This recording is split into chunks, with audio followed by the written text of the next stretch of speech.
Bon Crowder with math4.com. Math is not a four-letter word. Here talking about a curriculum tool called the Measure Up Cups from Discovery Toys and how you can apply it to multiplication and division. So what I have here in the foreground is the 4 cup and the 9 cup. Now, as grown-ups, we look at this and we immediately know what's probably fixing to happen. As kids, they don't immediately know what's going to happen. So as they're playing in the sandbox or in the bathtub, you can encourage them by asking the question, I wonder how many times I can pour 9 into 4. If I poured 9 into 4, would it be even? Would it have stuff spilling over, or would it not fill it up quite to the rim? So there's no reason to really speculate because we have, well, look, there's a stick. We have sand here with the in the 9, and we can pour it into the 4. And my experience with sand and Measure Up cups is you have to sort of clog the holes to the sides and then pour it gently. The interesting thing with sand is also, and this is a physics thing, I'm sure, although I am not a physicist.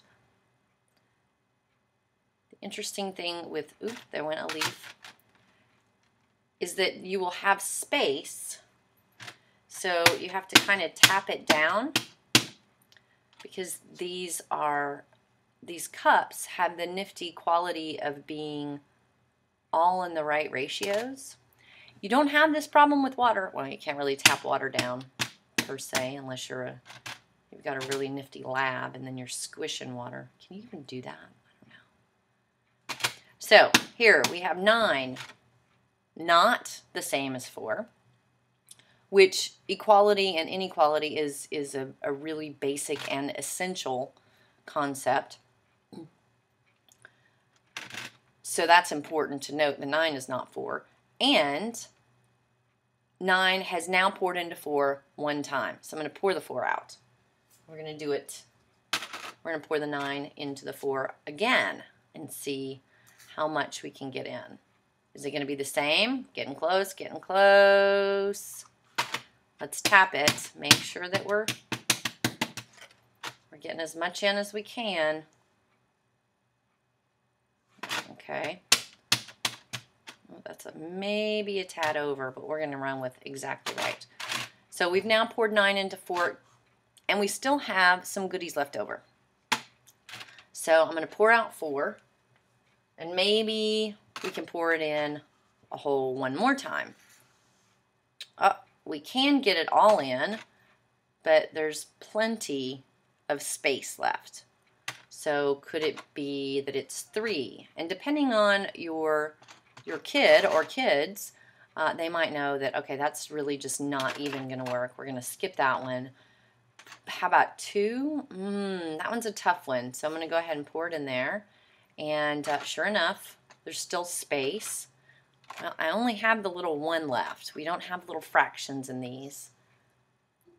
So, oh, look. If I tap that one down, the little 1 guy,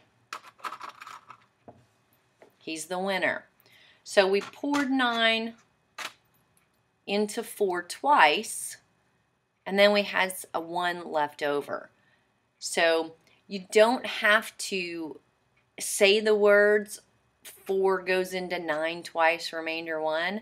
As they do this and go back and sit later and do arithmetic, they'll start seeing this, or you can make that connection for them. So you can do this in the sandbox and just let them have these experiences and put them together however they want later.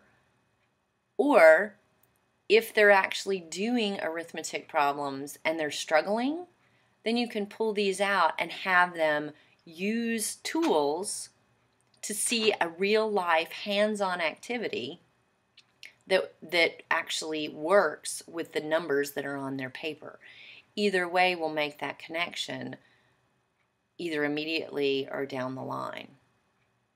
These are the Measure Up cups from Discovery Toys. You can find them on my website, math4.com. This is Bon Crowder reminding you that math is not a four-letter word.